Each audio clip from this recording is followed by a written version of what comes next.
We've looked at organizing notes into various types of scales. Other than scales, though, there's another system of organizing notes called modes. As we've seen, each key signature has one major scale and a few different types of minor and other sorts of scales associated with it. And the differences between each of these scales that are all related to the same key signatures is that they have different note pitches in them. Well, modes work a little bit differently. Each key signature has several modes in them, but all the modes of each key signature contain the exact same notes, the exact same note pitches. What makes each mode different from the other in the same key is the pattern of tones and semitones, not the actual pitches themselves, as is the case with regular scales. So all the modes use the same notes in any given key. They're just organized differently. Modes are formed by naming a different note as the root instead of the original root note of the scale. So you can think of them as displaced major scales. Each mode has a different way of organizing how the notes of the related major scale are organized and arranged. In modern usage, they're used a lot by jazz musicians as the basis for improvising over different types of chords. Anyway, let's look at how it works in the key of C. So just to get you oriented, here's the C major scale.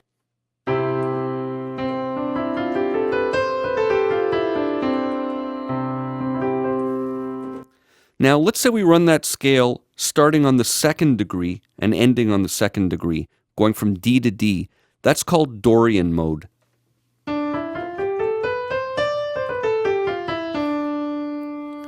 Now, as you see, it's still the same notes as the C major scale, but since it starts on a different note, it's got a different pattern of whole and half steps.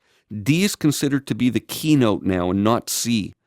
Dorian mode is characterized by the flattened third and flattened seventh degree and the natural sixth degree. So in common usage, this is used over minor seven chords since it's got the flattened third and flattened seventh. So that mode could be used over a D minor seven chord.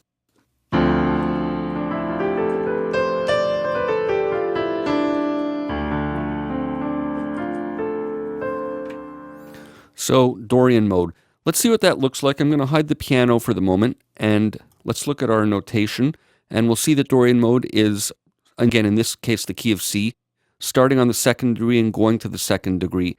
And it's got the flattened third and the flattened seventh degree over there and the natural sixth. Let's compare this to D natural minor because it looks a little bit like a minor scale. What we see in the natural minor scale of D natural minor, we would have the flattened sixth, so it's not quite the same. And in harmonic minor, we would have the flattened sixth and the raised seventh. And in the melodic minor ascending, we would have the raised seventh. So as you can see, they're not quite the same as each other, and D Dorian mode is definitely unique. And here's all of them together, if you want to see a comparison with the different accidentals.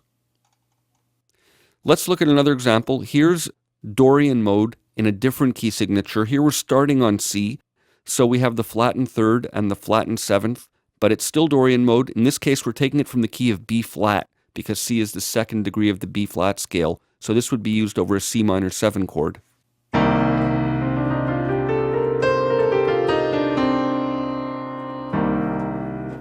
That's Dorian mode. Now if we start from the mediant or the third degree of the scale, then that mode it produces is called the Phrygian mode. And let's look at that. So here we have the Phrygian mode, so that's quite a colorful mode to use. We have a flattened second degree, a flattened third, a natural fourth and fifth, a flattened sixth, flattened seventh, and the octave. And it does have a Spanish sounding kind of flavor to it, and it's used in jazz over a chord with a flattened ninth degree and a suspended fourth. Again, I know I'm skipping ahead here. We haven't really talked about all these heavily altered chords in jazz, but just giving you a taste of what these modes are used for.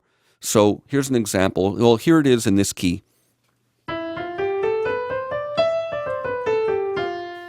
So if I put that over a chord with the flattened ninth and the suspended fourth, we'd get something like this.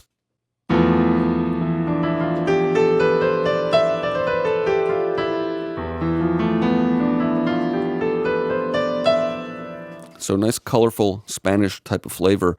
So here's an example of the Phrygian mode starting in C, just to show you how it works in another key. So again, we have the same series of half and whole steps, but starting on C, it takes on these accidentals because that's the third degree of the A flat major scale. So that's in another key. Let's go ahead now, and building a mode on the 4th degree is called the Lydian mode. So here we are back in the key of C, starting on the 4th degree, F to F. So this mode built on the 4th degree is characterized mainly by the raised 4th degree. And it's used over major 7 chords with that altered 4th, that raised 4th, and it gives it a nice kind of quality. And it sounds a little like this.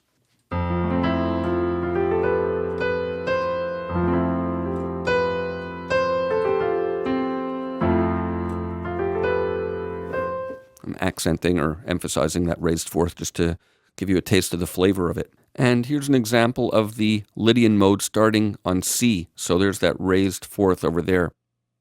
Moving along, if we build a mode starting on the 5th or dominant degree of the scale, we get what's called the Mixolydian mode, and this is used a lot by jazz musicians.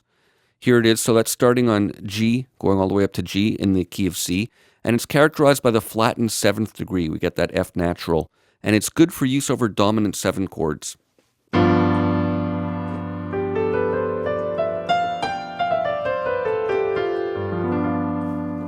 So very meat and potatoes kind of mode that's used for improvising over dominant 7th chords. Next we have the Aeolian mode, and this is built on the 6th degree of the scale. And you'll see here that the notes are the same as the natural minor scale, so it's basically another way of identifying the natural minor scale, depending on how you're approaching the analysis or composition or approach to the music. But it's got the flattened 3rd, flattened 6th, and flattened 7th degree, just like the natural minor scale does. And here's an example of it in C. So again, the C natural minor scale with the E flat, A flat, and B flat. Now, the last mode is building one on the 7th degree of the scale on the leading tone, and this is called the Locrian mode. Let's look at that. Here we are back in the key of C, and we have a heavily altered mode. We got the flattened 2nd degree, the flattened 3rd, flattened 5th, flat 6th, and flat 7th. It's a very dissonant sounding scale. It should read mode, actually. It's a very dissonant sounding mode, and it's used in jazz over heavily altered dominant chords. And here I'll show you an example of it in C. So we go C to C sharp, or that should be D flat, E flat, then we got the F sharp, the A flat, the B flat, and the octave. So a lot of altered chords.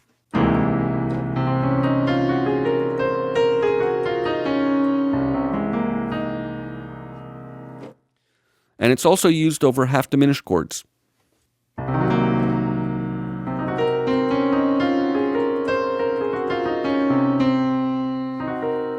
And finally, we can build a mode over the tonic, and that's called Ionian mode. And that's starting on the root, going up to the root. And this is basically the same as a major scale. So again, just another way of identifying it, Ionian mode or the major scale. So this is just a little introduction and overview to how modes work and what they are. But there are some deeper applications when applying them to jazz harmony and melody.